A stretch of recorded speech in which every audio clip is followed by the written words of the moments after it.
It is Tuesday, October 26, 7 p.m. here in Washington, D.C., and I'd like to welcome you to tonight's edition of Nation's Pastime in the nation's capital, WCUA's only baseball-centric talk show.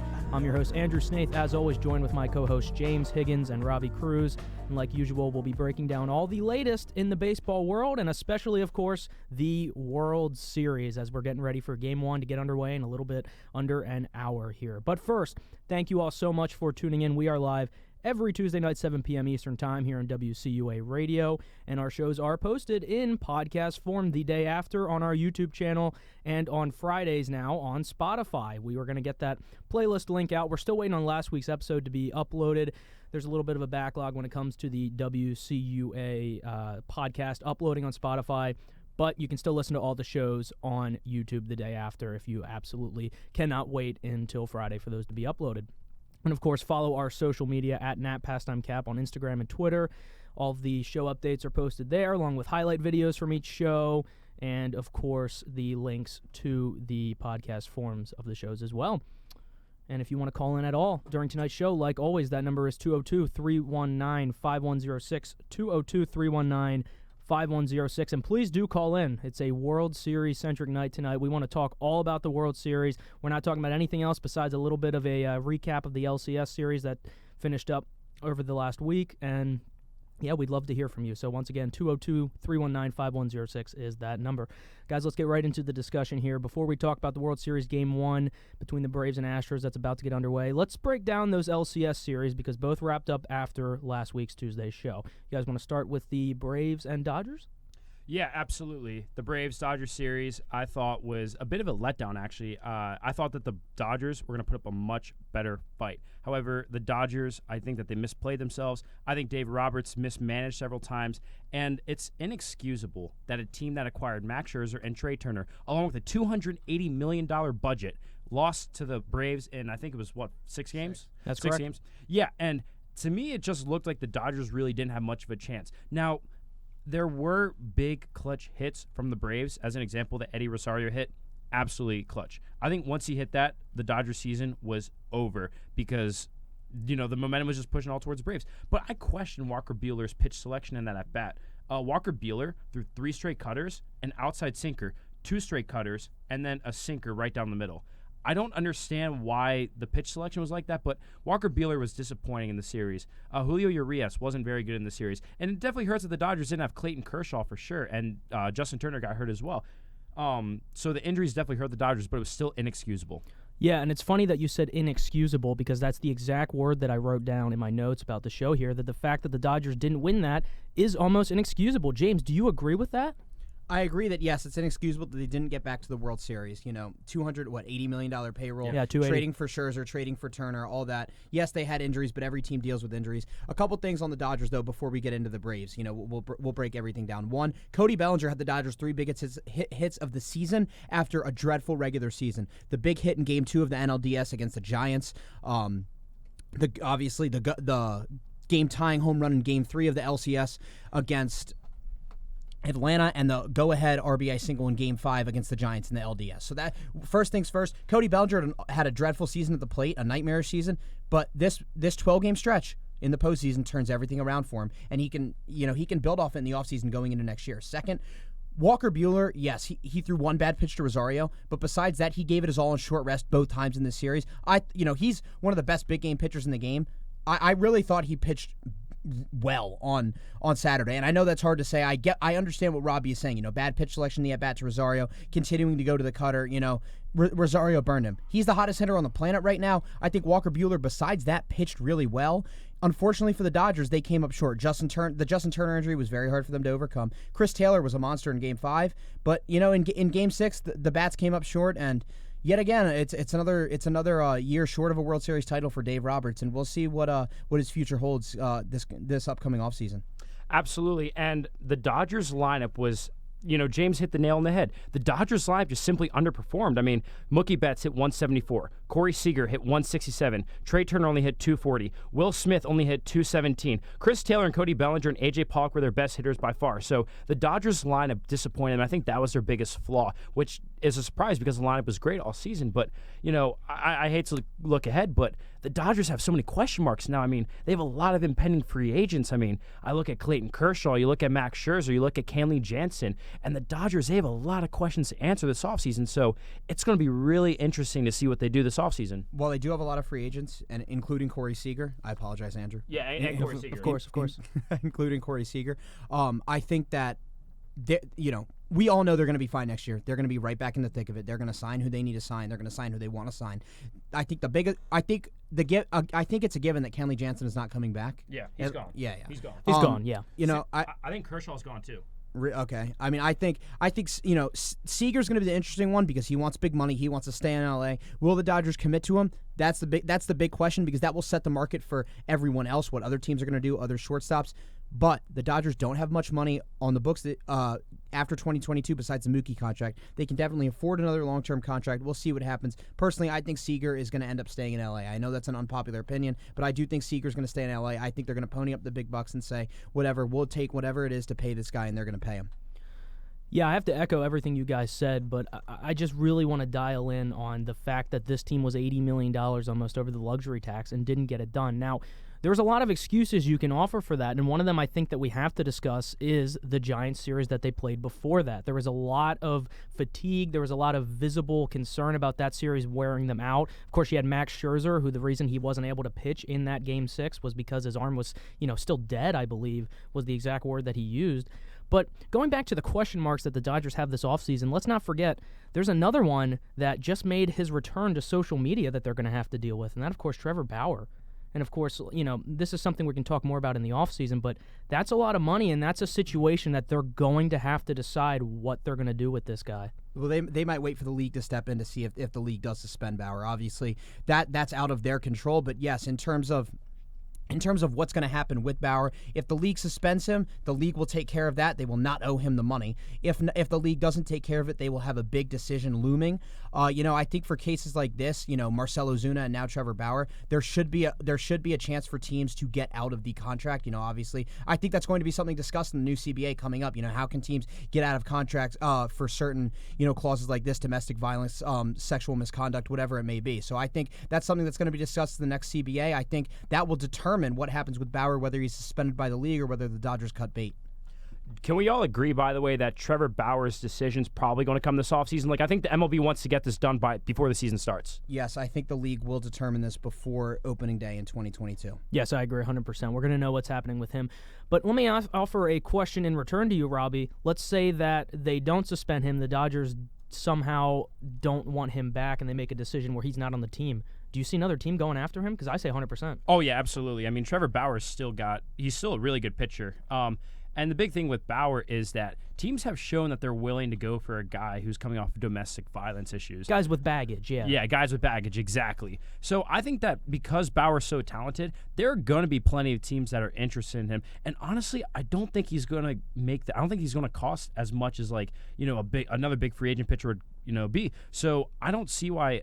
Obviously you don't want to have that baggage on your team, but I think there would be certain teams that would definitely go for him for sure. One more big question mark I want to address with the Dodgers before we talk about the Braves and what they did right. And James mentioned this on the show last week, and that's, of course, Dave Roberts. At what point do you go ahead and move on from him? Well, if they're not going to do it this year, then it better be after next year if they don't win it, right? At a certain point, yes, it was hard to win in a 60-game season last year, but they won their World Series in a 60-game season. Dave Roberts has shown his shortcomings, especially in the postseason time and time again. At a certain point, you have to cut bait. I would assume that would be after next year. All right. Robbie, do you agree? Yeah, absolutely. I was going to say the same exact thing because a lot of people tend to think that the COVID year championships, they call them the Mickey Mouse championships. They say it's not a real championship. And some people are going to use that against Dave Roberts when people argue, yeah, Dave Roberts did win a championship, but at the same time, it was in a 60-game season. People are going to always mention that. I don't think that's a fair argument, by the way, but Nevertheless, some people are going to go against that. So people are going to bring up David Roberts' failures. They're going to bring up the fact that his only World Series was in a shortened season, and they're going to bring up this postseason. They're going to say it was inexcusable that the Dodgers didn't win the World Series. However, I think that it was an excusable loss just because they had so many injuries. Absolutely. Absolutely inexcusable, I think, is the consensus here at MPNC. Before we talk about the Braves real quick, if you want to call in, talk about anything baseball, especially World Series related as we're getting ready for Game 1, that number's 202-319-5106, 202-319-5106. And guys, we've said it probably 6, 7, 8 times on this show at this point, but once again, the deadline deals that the Atlanta Braves made come through, and especially in the case of Eddie Rosario. Eddie Rosario was traded for Pablo Sandoval, a useless, fat load. And now, Eddie Rosario. Pablo Sandoval paid dividends for a team in some way besides the San Francisco Giants. He paid dividends by getting traded. Hey, let's not forget what he did for them early in April this year. Three pinch hit home runs. That's correct. He is a waste of space and a waste of talent on the baseball field. I wonder why James is saying that as a Red Sox fan. A complete, useless, lazy waste of space who doesn't have talent anymore. How much did the Red Sox pay him again? $95 million. Thank you, Ben Cherington. So do you think this has anything to do with your current opinion? Very much so. But I think a lot of people can agree that it was a terrible contract, and my opinion is not coming from just a biased sense of anger. You look at the objective performance; it was terrible. Yes, Eddie Rosario was phenomenal in LCS. He's the hottest. He and Yordan Alvarez are the two hottest hitters on the planet, and it's awesome that they're going to match up in the World Series. But Jock Peterson. 100%. Jock Peterson and the Pearls, Anthony Rizzo's bat, whatever you want to call it. Taking down his former teammates as well. Adam Duvall, Jorge Soler. You can go on and on about this team. And then you go back to the key contributions of just the studs that have been there all year long. Ozzie Albies, Austin Riley, and, of course, Freddie Freeman. And I think, Freddie Freeman is the guy who everyone is happiest about. I think, he's finally going to the World Series. Hopefully he can win one. But the biggest performance of the LCS from the Braves besides Eddie Rosario was Tyler Matzik in Game 6. Coming in with the tying run on second and striking out 3 consecutive batters. By the way, that Mookie Betts at bat against Matzek, it was one of the worst at bats I've ever seen. He takes 2 fastballs right down the middle, and then he swings and misses at a fastball right at the letters. Yeah, Mookie had the breaking ball in his head because I'm not really sure why he took 2 fastballs in a row. I gotta say, Mookie Betts really did not look like Mookie Betts this year. No, I think the hip injury had a big deal to do with it. That I'm not excusing him at all because when he's healthy, I think we all can agree he's a top 3 player in baseball. But he's got to get right if the Dodgers are going to get back and win this thing next year. Yeah. So you mentioned, of course, Eddie Rosario, Tyler Matzik, an unbelievable relief performance, and the Braves really just took care of business in that series, and of course now they're headed to their first World Series since 1999. That was a very different era of baseball, very different Braves team, of course. Some absolute studs on that one, and there's some absolute studs on this one as well, so we'll see how they can handle the 2021 World Series. So let's go to the other side of the diamond and take a look at the team they'll be playing and wrap up the LCS in which they played as well. That, of course, the Astros versus the Red Sox. Astros won that one in 6 games. Yes. Yordan Alvarez, the hottest hitter on the planet. Yes. ALCS MVP. He hit .522 with a 14.08 OPS, 5 extra base hits. He had 9 hits in games 4 through 6. The Red Sox as a team had 10. Almost out-hit the Red Sox in the last 3 games. And real quick, just want to get Eddie Rosario's numbers in there. Don't want to gloss over him. Eddie Rosario in the NLCS hit .560, 3 bombs, 9 RBIs. Had the walk-off hit in Game 2, a 1647 OPS. And his 14 hits in the series tied a single series record for Major League Baseball postseason. But going back to the Astros, their starting pitching was completely dead in games 1 through 3. They had an ERA over 20, and they somehow turned the page after Xander Bogaerts hit a 2-run home run in the first inning of Game 4. Framber Valdez was unbelievable in Game 5, 1 earned run over 8 innings, and Luis Garcia in Game 6 threw the 4 fastest pitches of his life, doing the salsa out there on the mound. He pitched phenomenally, and the bullpen came in and picked up the slack. Now, this is not an excuse that I'm not making this excuse at all. The Red Sox didn't deserve to win the series. The offense was completely lifeless the last 3 games. They disappeared at the worst possible time. It was a great season for the Red Sox that ultimately came up short. They exceeded. Yes, they had a high payroll, but high payroll doesn't always equal talent. Well, let's talk about expectations real quick because I heard you mention that, right? Yes. This team didn't have any. Right. Going into the year, they were projected to win 80 to 82 games. Right, exactly. They were projected to finish in 4th place, and they won 92 games. Were the first wild card, beat the Yankees in the wild card game at Fenway, then beat the 100-win Rays at Fenway Park. So in some way, you got to look at this season as a win still. Yes, don't you? Yes, my expectations did change throughout the year, and that is something that's been mentioned. Yes, my expectations changed throughout the year. Did I think at a certain point in the year they could win the World Series? Absolutely. Did I think when they were up 2-1 in the ALCS they blew a chance to go to the World Series by losing 3 consecutive games to the Astros? Yes, they had Game 4 won.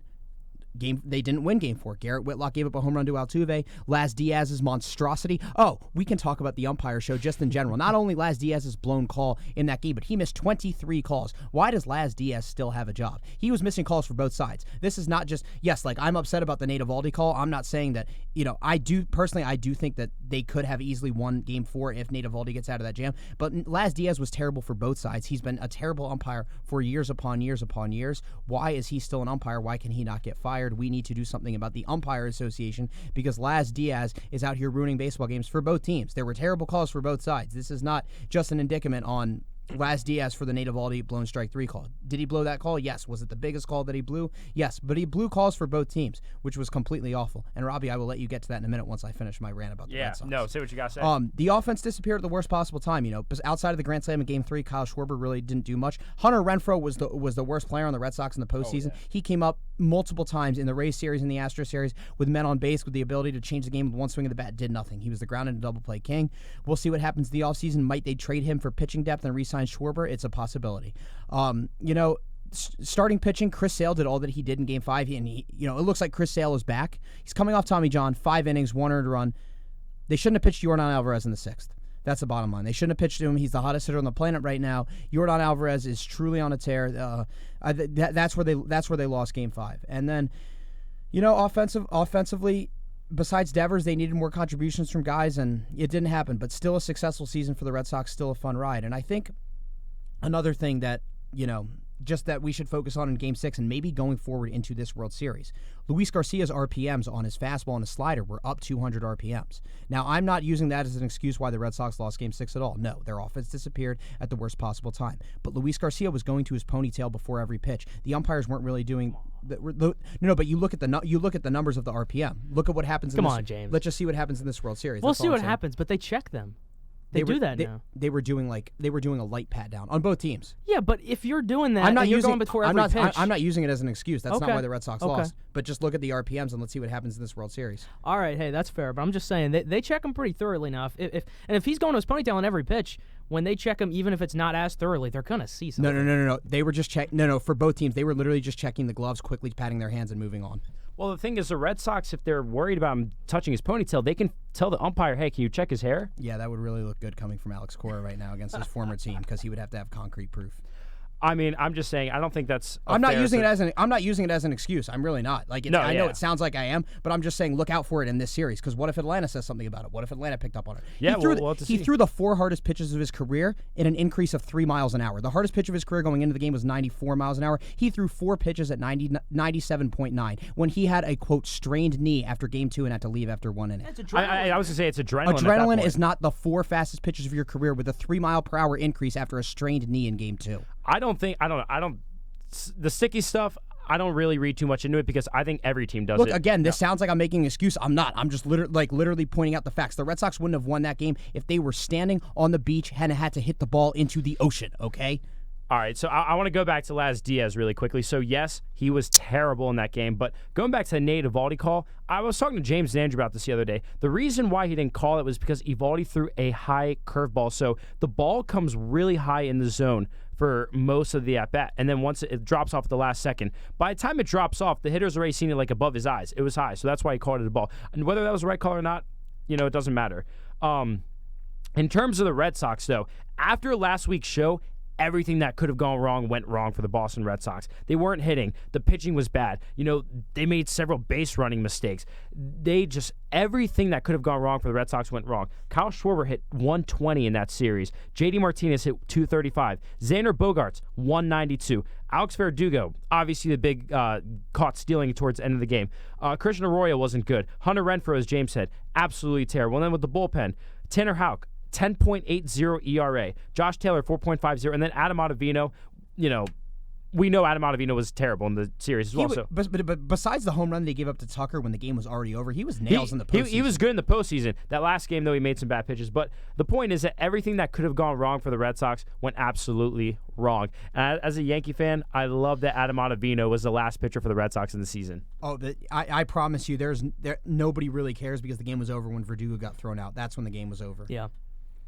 And we have Laz Diaz's chart here. Oh, yes. We are taking a look at Laz Diaz's chart here, and I believe that, do we have an exact number? Yeah, 21 23. ball strike calls that he missed. But then he was up to 23. Oh, I'm sorry. He was up to 23 by the time the game ended. Do we have the Umpire Auditor?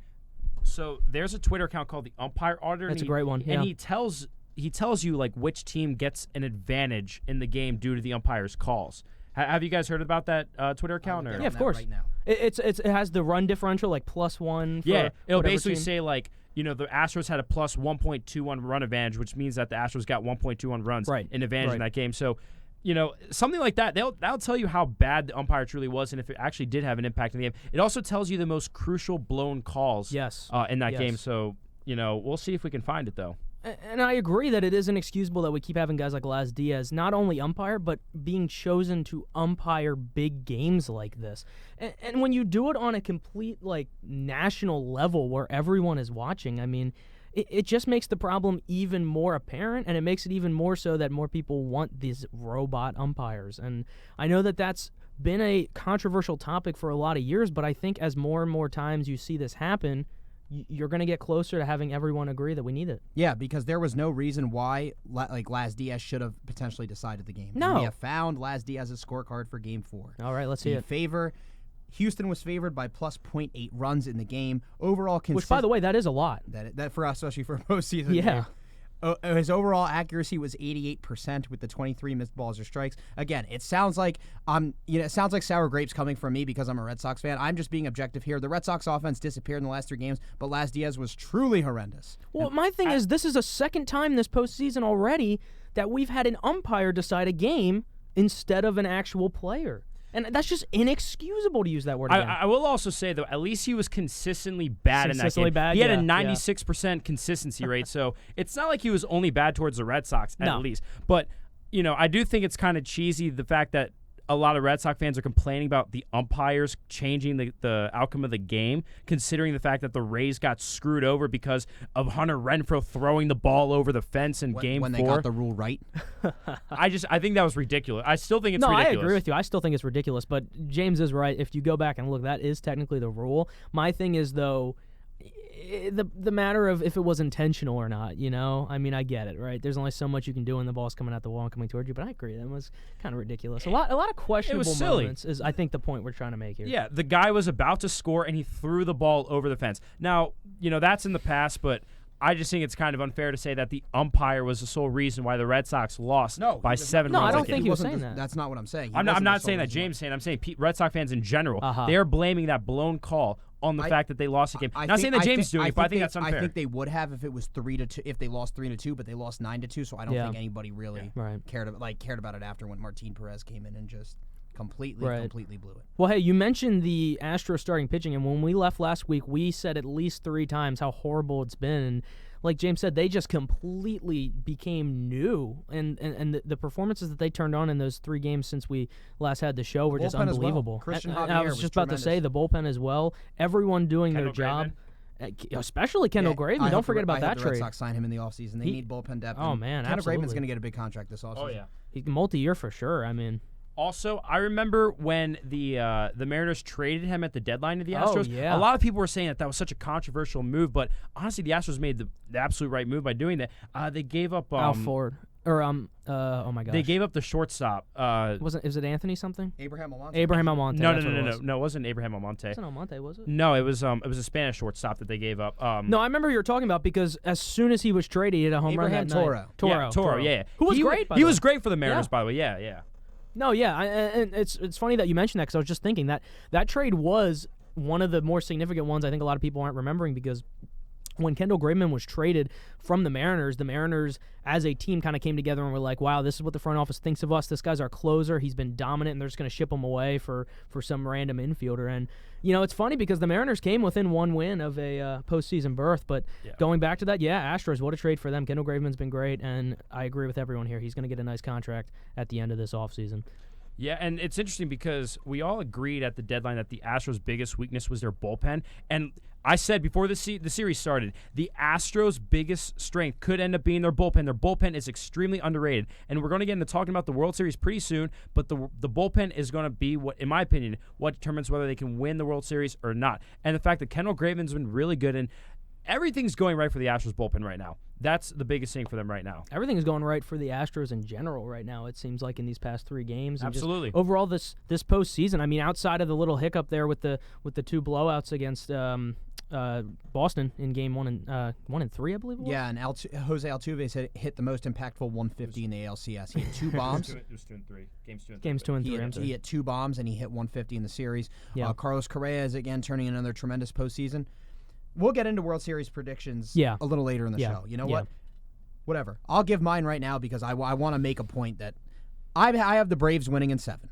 Wow. But I do want to say this. If the Houston Astros win the World Series, actually, regardless of whether the Astros win the World Series or not, Alex Bregman is going to have a breakout series, and I don't mean breakout in terms of, like, put himself on the map. I mean breakout in terms of, like, he will have a series that's reminiscent of the 2019 postseason. Everyone is forgetting about Bregman right now. You're talking about Correa. You're talking about Altuve. You're talking about Yordan Alvarez. Heck, you're talking about Kyle Tucker, and rightfully so. Kyle Tucker has been one of the best hitters in the American League since May 1st. He has the highest average. He won AL Player of the Month in September. Correa, Altuve, and Alvarez, for obvious reasons. Alvarez is the hottest hitter on the planet.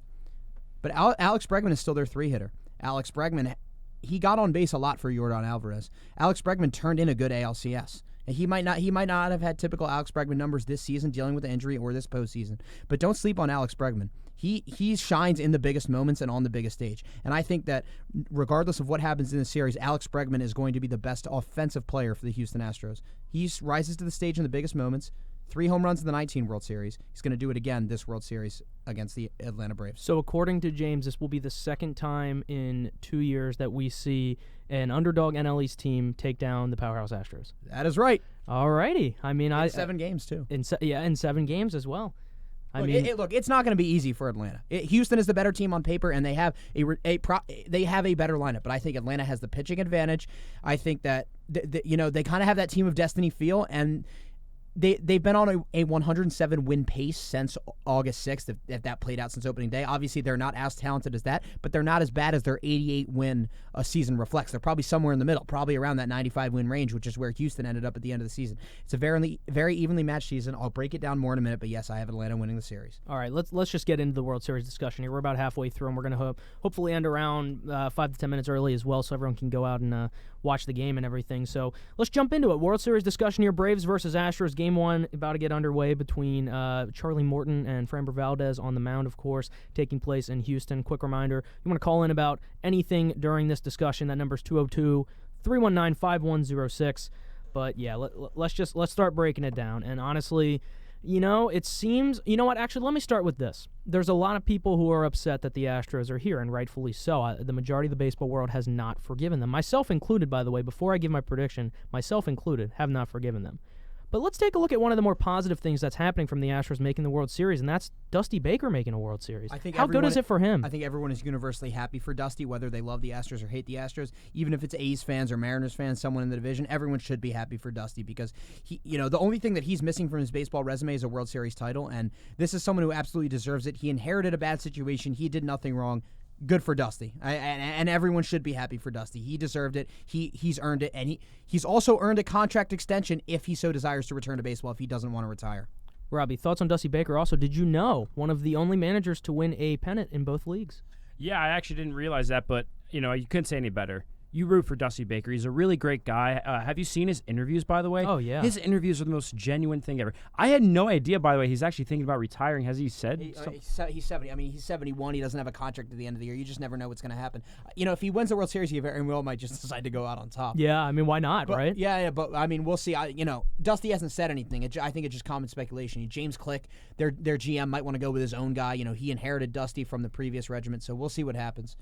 I mean, my thing, I hope Dusty doesn't retire because I love the guy, And it sucks that I don't think he's ever won a World Series, has he? No, we just said that. This would be the last thing he's missing. Yeah, that's what I'm saying. Like, it sucks because he's came close so many times. So it's tough to say that I'm rooting for the Astros, but I will be rooting for Dusty Baker, If the Astros win, to me, it's not the end of the world because I like Dusty Baker. Like I said, he's a great guy, does great interviews, and he's very genuine. Should I give my predictions, by the way, now, or are we going to wait a little bit for that? Go ahead. Give us your prediction. I'll give mine as well, and then we'll break down the series a little more. Before I give my prediction, though, I think I deserve, some applause, some praise. Some applause? Because I have gotten every single series wrong.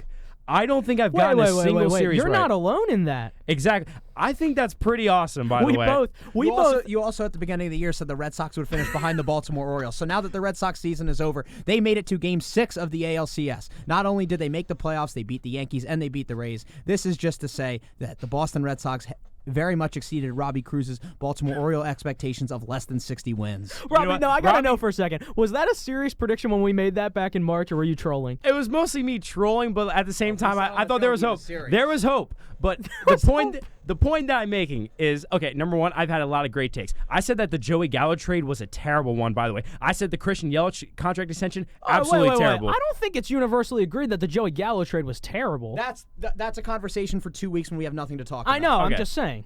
Let's go back to my World Series predictions. Go for it.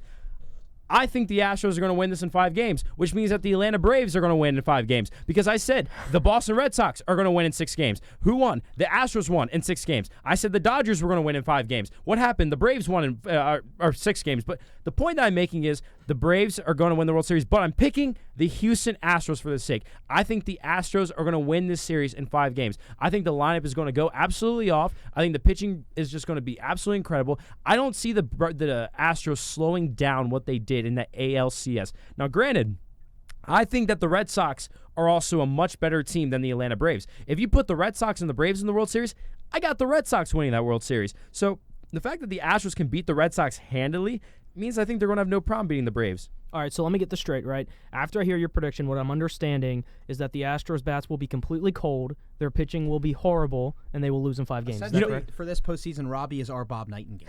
Well, no, here's the thing. Okay, because last week, we have a caller. All right, we have a caller we're going to take real quick right here. Hello, caller. You're on the air. Who are we talking to? Hey, this is Travis. Hey, Travis. How's it going tonight? Good, man. I got really bad echo right now, but I'm going to fight through it. All right, man. You sound good on this end.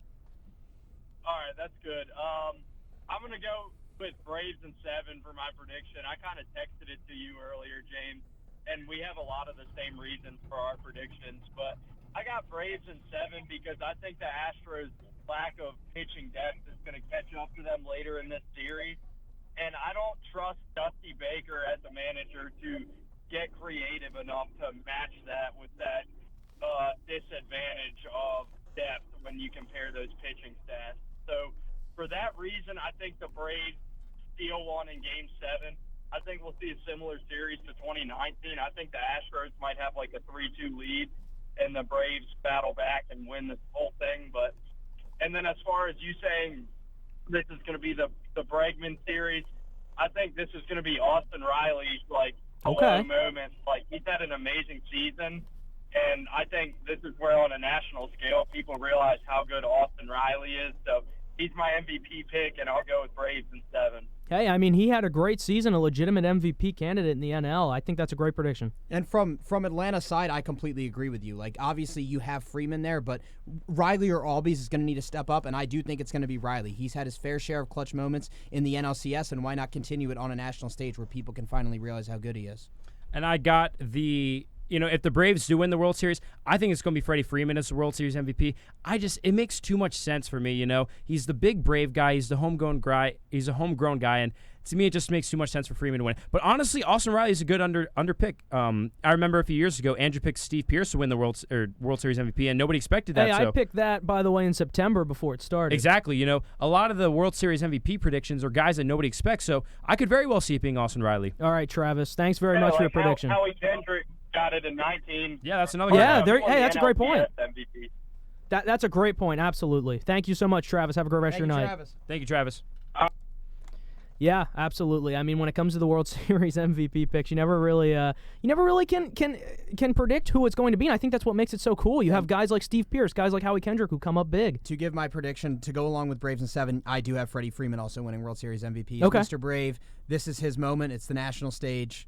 Why not? Why not, Freddie? Hey, all right.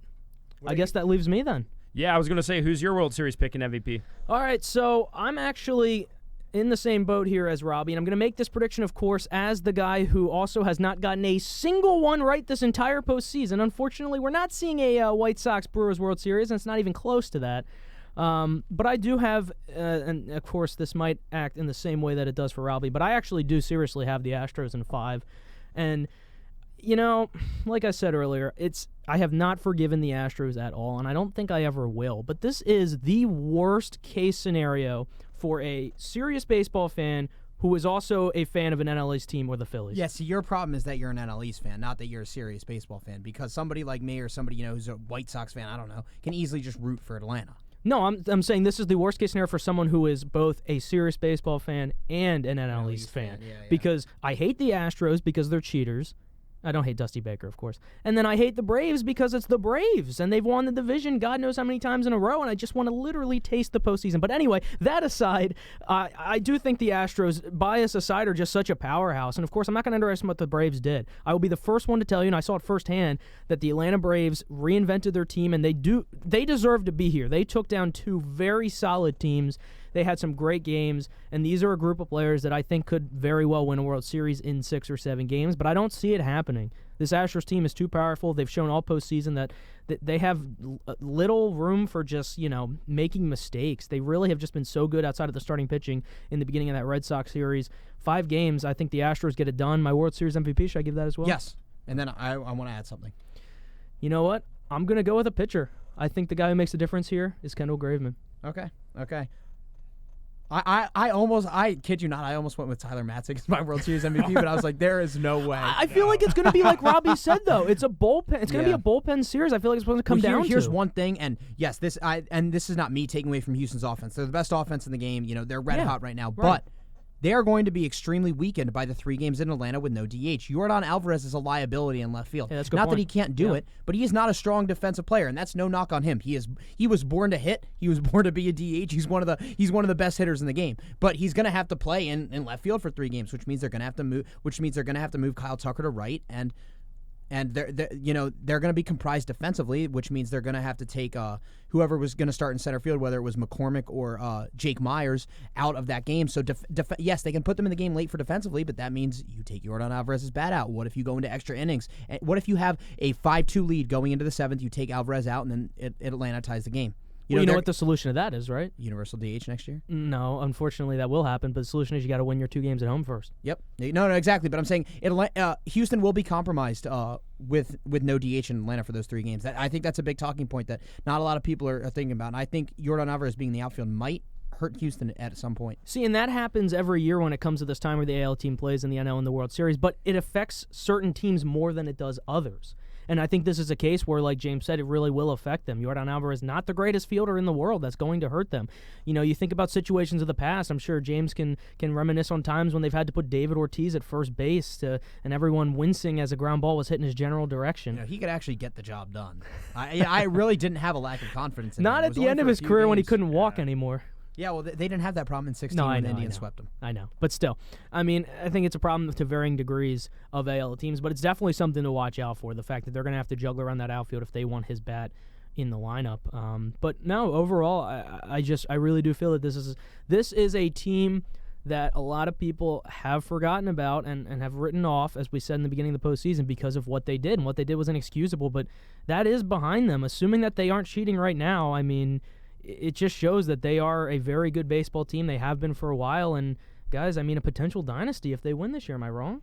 Yeah, no, absolutely. I mean, the Astros have made the World Series how many times out of the last 5 years? Three out of five. Three of Three out of five. the last 5 years. So, yeah, And how many times have they appeared in the LCS as well? all 5 years. All 5, exactly. Yeah. So, no, they're definitely a dynasty. You know, they are the reincarnation of the 2000 Yankees, I think, like just making the World Series every year, making deep playoff runs. But what I wanted to go back to really quickly was I forgot to give my World Series MVP prediction. Go I ahead. said if the Braves win, I think it's going to be Freddie Freeman. Yeah. But if the Astros win, which I'm projecting it to be, I actually think it's going to be Carlos Correa. I think that everything is going right for Carlos Correa right now, and I think Yeah. that when he wins it, his free agent value is going to skyrocket. Oh, man. He's going to make Can so you much money. imagine? And Oh, by the way, I think it's already astronomical. No, but what if he wins the World Series if he wins MVP? World Series MVP, it's going to go up Forget it. even more. Also, here's a really random point, but here's something I saw today. So Okay.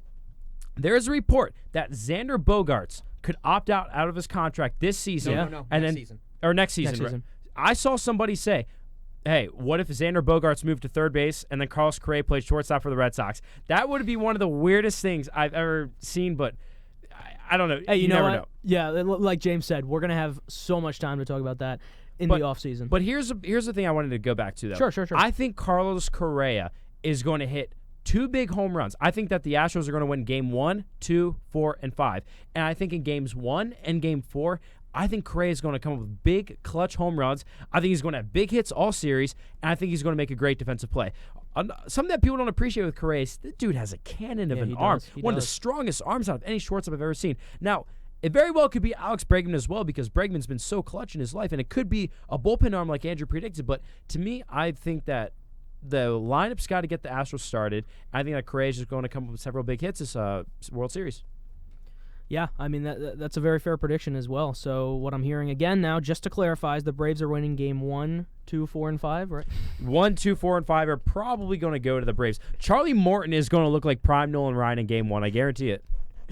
Hey, by the way, how about Charlie Morton starting this game against his former team he won a World Series with and threw the last pitch of their World Series with? You know, one thing I want to...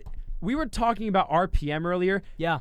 Okay, here's something I don't understand. When Charlie Morton was with the Pirates, he was throwing a sinker of 91 miles an hour, and that was when he was like 32 years old. The dude was 37 years old with the Houston Astros and throwing 98 miles an hour. Can somebody explain that? The Astros was the team that started the sticky stuff. Whether you want to look at Charlie Morton, whether you want to look what I'm at saying- poster boy number 1, Garrett Cole, we all know that they've been doing something down there. It amazes me though that he's still able to continue throwing the start because he still throws like Well, he still also throws did- upper 90s, doesn't he? Did reinvent himself. I mean, it wasn't he just did. Spider Tech. He very much reinvented himself. The point that I'm making though is just like it's just absolutely incredible the way he's reinvented. Oh, it is. That's the main point I'm making. Is just And like he's Charlie not Morton's- done. He's going to get another year next year. He's already got the contract. Exactly. I mean, he's what 39 years old, right? He's going to be 38, I guess. Yeah. He's going to 30. be 38 next year, yeah. Yeah, 38, and he's starting Game 1 of the World Series, and he's still throwing mid to upper 90s. It's insane, guys. Yeah. I can't put it together. It is. It really is. You know, something also I want to talk about real quick with the Braves, right? We mentioned injuries, they hurt every team. But they really haven't hurt a lot of teams the way they've hurt the Braves this year, and yet here they are. Forget about the fact that the face of the franchise, Ronald Acuna Jr., is not in this World Series, right? Think about Soroka. Think about all the other names that have been on this list. By the way, not even an injury, but don't forget about Marcell Ozuna. Big bat in the middle of their lineup last year, not even playing at all due to his domestic abuse case. There's a lot of names that they lost this year, and here they are. You know, it really is impressive. You have to step back and just say, you know what, even if they don't win this World Series, which, of course, they very well could, and I said that. If it's going to happen, it's going to happen in 6 or 7 games. But even if they get steamrolled by the Astros, you got to look back and just be impressed with what Anthopoulos has done Yes, in and Atlanta. Brian Snitker. And Brian Snitker, of course. He's done it. He doesn't get the praise that he deserves to get, all around baseball. An old school guy getting the job done. Brian Snitker has done a tremendous job since taking over for the Braves. And even if the Braves do get steamrolled, which, I don't think they will, but let's say it happens, they're not going away anytime soon. They're going to re-sign Freddie Freeman. They have the young foundation in place. Austin Riley is a legit MVP candidate year in, year out. Ronald Acuna is coming back next May. They're going to be here for a long time, whether you like it or not. They're only going to get better. They're only going to continue to upgrade. And, this Atlanta Braves team is here to stay now. This is a huge opportunity for them. And one, it's going to be even more remarkable if they get it done without Acuna. And I know we've talked about that a lot, but that is just truly incredible that if they win this World Series without Ronald Acuna, that would be unbelievable. Going back to Brian Snitker, did you know that this is his 41st year in the Atlanta Braves organization? Yeah, he's worked his way up. Yeah. 41 years. Did you not know that? I heard about it today. No, he started out in their minor league system. yeah. He slowly worked his way up. Like when Freeman You was don't see that a lot these days. well, Mike Schilt did the same thing with St. Right, Louis. right. But when Freeman was talking about it the other night, like when he was a rookie, Snitker was the third base coach. So at that point, but he used to be minor league coordinator, AAA manager, all that sort of stuff. So he's worked his way up from the ground up. He's that's a guy who truly deserves it, and he's worked his butt off. And no matter what, the Thanksgiving dinner table at the Snitker house will have a World Series trophy this year, as he is facing his son, who's a coach for the Houston Astros. Yeah, no, it's kind of like it's difficult to pick who are you going to root for, Dusty Baker or Brian Snitker, because they're both just such great people. Also, I'd really like to see Ron Washington win a World Series. I mean, Ron Washington, I think he's becoming a fan favorite, and I don't know if he's going to be with the Braves next year. It sounds like he could possibly get a managerial job. We'll see about that. Yeah, that's a good point. I forgot about him. He's their third base, if I'm not mistaken, right? Yeah, third base coach, waving everyone in. I think another thing that is being underestimated in this series is how long will the magic of Jock Peterson continue? Yeah. Like if he and Dansby Swanson can come through at the bottom of the order, that's going to be something big, because you would Eddie Rosario is not going to stay this hot, but he's going to stay hot. You're going to have Freeman and Riley. You're going to have guys at the top of the order. Jorge Soler leading off tonight as the designated hitter. I think I think that's unique, but I like that for Atlanta. You have Thump right at the top of the order with Soler. You have Albies following it up after. Ozzie Albies needs a big World Series. He hasn't been himself at the plate this postseason, but that he's delivered on the big stage time and time again. I think this is his moment, because they're not going to want to pitch to Freeman, or they're not going to want to pitch to Riley. Albies is going to have to take advantage, and I think he will. But, this Braves lineup, it can go toe-to-toe with Houston, and I think that's something that is being understated. Houston's offense is better for sure, but they can go toe-to-toe, and they can match up with them well in a series. I also think it's interesting that the fact that you mentioned Jock Peterson. Peterson's a free agent at the end of the year, too. He's a guy like Kyle Schwarber. Like, once he got traded to the Braves, just completely, rebuilt his free agent value, especially with the postseason. So I definitely think that that's something that could also motivate him for sure, and I think he's a great player. He's a glue guy, and I think he's going to stay in Atlanta. Wow. You think they're keeping him along with Freddie Freeman, a lot of these other guys? I mean, they're not going to keep everyone, but I think they will keep those two. By the way, the point about Soler, I do agree it's unique. They've actually been doing that for the majority of the second half of the season. It's worked out really, really well for them, leading him off, even when, of course, they didn't have the DH, even when he was playing left field. And he's back. Correct me if I'm wrong. Did he not play at all during the NLCS? How many games did Soler miss? I don't even remember. He played 2 games in the. That's what it was. He missed 3. He missed 3. Yeah. Mm-hmm. Yeah. So he's back. He's leading off tonight at DH. Big thump at the beginning of their lineup, like James said. That's going to be something to watch, especially, by the way, against a lefty with Framber Valdez on the mound. So absolutely something to watch. And I would agree. The Braves lineup not getting enough credit. They definitely can go toe to toe with Houston. It's going to be a matter of honestly just which. And this sounds very obvious, but which one performs better. It's a 7-game series. Anything's possible. We saw this in 2019 against the same Astros team. Nobody even thought that come June, whatever it was, that the Nationals had any shot of even making the postseason, and won the wildcard game, worked their way up and forced 7 games. And of course, that was a very good Washington Nationals team with a very, very good starting rotation. Not exactly the same that the Braves have, but anything is possible in a 7-game series. One thing, I think it is a complete joke. Yeah. And something that's terrible that nobody is talking about. There are no World Series patches on the jerseys this year, and that is a monstrosity. James, why don't you fill us in on that? You cannot complain. You cannot use this is what they used for why there were no postseason patches on the hats or the jerseys this year, because of retail and supply chain issues around the world. There are still patches on the World Series hat this year, but for some reason no patches on the jersey. I know that that's a very nerdy thing to say something about, but it is something that fans of the teams look forward to every year, and I think baseball fans in general, they love the World Series logo, the history behind it. To not have it on the jersey, terrible, and that's all I'm going to say. Well, actually, I have to ask because I'm not sure. I haven't even looked into buying any postseason memorabilia for, at least 10 years of my life. But anyway, does that also mean that you're not able to, as a fan, buy a hat with that patch on it? Or did they still make them The available? hats have the patch on it both for I'm the sorry, a players jersey and the fans. for Correct, a jersey. Correct. You So cannot if I'm a fan but of the Atlanta Braves, they're selling the patches separately, and you can iron or sew it on. Oh my! and what I'm going to guess they're what, $15-$20 a piece. The patches are about 12 to 15. 12 to bucks, 15, yeah. and it cost them what, 38 cents to make in China, right? Yeah. Okay, excellent. Yeah, awesome. And they'll still have like the World Series logo on the side of the field, though, right? Yes, and they're going to have it on the hat. It's just on the jerseys that they don't have it. It just seems silly, honestly. I mean, especially like you So said, random. if I'm a fan of the Braves or the Yes, Astros, and it's random that I would notice it, but I would notice something like that. I have not heard a single beat writer or reporter talk about the Yes, jersey you patch. have. No, but yes, you have. I'm impressed. I'm impressed. But fans are talking about it. Yeah. Because look, if the Red Sox were in the World Series, I would have bought another World Series jersey, and I would have been upset about it. Yeah, no, of course. And by the way, Wait, Robbie, no, you got to iron it. By the way, you got to iron it. you did hear a beat writer talk about you heard James Higgins talk about it. Okay, so this is a he's- Nation's Pastime exclusive. No, I'm saying he's the first person that I've heard talk about it. He mentioned it before the show, and I thought it was a joke at first, and I looked it up, and there's I a lot- will find complaints on Twitter. If you guys Good. want. No, we'll find them. We'll post them on our Instagram. It's out there. we got to retweet this. Going back to the Braves, so one thing I want to say is the thing that impresses me the most is that they remind me of the 2018-19 New York Yankees, because their big thing is it's the next guy up. The Braves have had so many guys go down with injury. They've had guys go down and perform really poorly, and somebody's always stepping up and just performing really well. The Braves are the epitome of the next guy up. They're really good at that, and that reminds me of the Yankees, because I remember back then they had guys like Todd Frazier and Didi Gregorius and Gleyber Torres step up, not the big name stars, and the Braves are having that right now, and I think that's a big reason why they're so successful. And you want to know the team that reminds me most of the Atlanta Braves, for the last 10 years that's made the World Series. I think this Atlanta Braves team is very similar to the 2016 Cleveland Indians. They were going against the behemoth in the Chicago Cubs. They're going against the favorite in the Houston Astros, but they have the starting pitching advantage. They have guys in the bullpen who can get big outs. You talk about Will Smith, you talk about Tyler Matzik. You have your big bopper Freddie Freeman, and those Indians it was Lindor and Ramirez. Right now you have Freeman and Riley. You have other supplementary guys who aren't necessarily household names, but Eddie Rosario.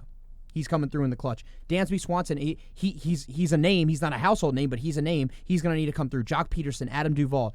Trade deadline acquisitions. I think they're very similar to how that 16 Indians team was built. I really do think that because of that depth in the lineup and because of the starting pitching advantage, that's what's going to give them the biggest key in the series, the starting pitching advantage to go against the Astros' lack of depth in the bullpen. Because if the Astros' bullpen depth gets worn out early in the series, how are they going to recover? That's the biggest question. Christian Javier has been tremendous, and I think he will continue to be tremendous, but besides him, they're going to need guys to continue to step up as they did in the LCS against Boston. Hey, that's a great comparison, by the way, because that Indians team in 2016 had a lot of these. And they were gritty. They're gritty. Both That's teams are exactly what gritty. I was about to say. They had this grit to them, and there was names on that team. Mike Napoli, utility guys who had been around for ages, Andrew like Michael Miller. Martinez, Michael Miller, who was their big guy. Yeah. But just these guys who they threw together, who aren't necessarily household names, that just stuck together and got the job done. And Andrew Miller became a household name through that, but he wasn't a household name before that. I mean, he was pretty good. But in terms of like putting himself on the national stage. Oh, 100%. He put himself on the national stage. Remember Cody Allen too? Oh, Cody Allen, don't forget him. Brian Shaw, amazing in that postseason. These guys who just stepped up, and I think that's a great point, James. I think that does remind me a lot of them as well. The Indians were.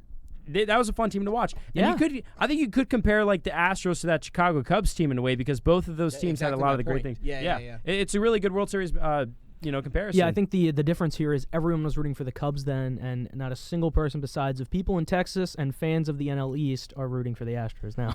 One thing I do think is interesting, though, is can we agree, though, that Zach Greinke is going to get a start in the World Series, by the way, or what are you thinking? I would assume game think. 3. Well, because what I was saying was I think he needs a really good I'm assuming he'll probably start game 2 or 3. 3 maybe? probably, game yeah. 3, because he was really bad against the Red Sox, wasn't he? So Yeah. if he has a bad outing and maybe another starter has a bad outing, I think that could be big trouble for the Astros for sure. Another guy, by the way, who is a free agent, am I right?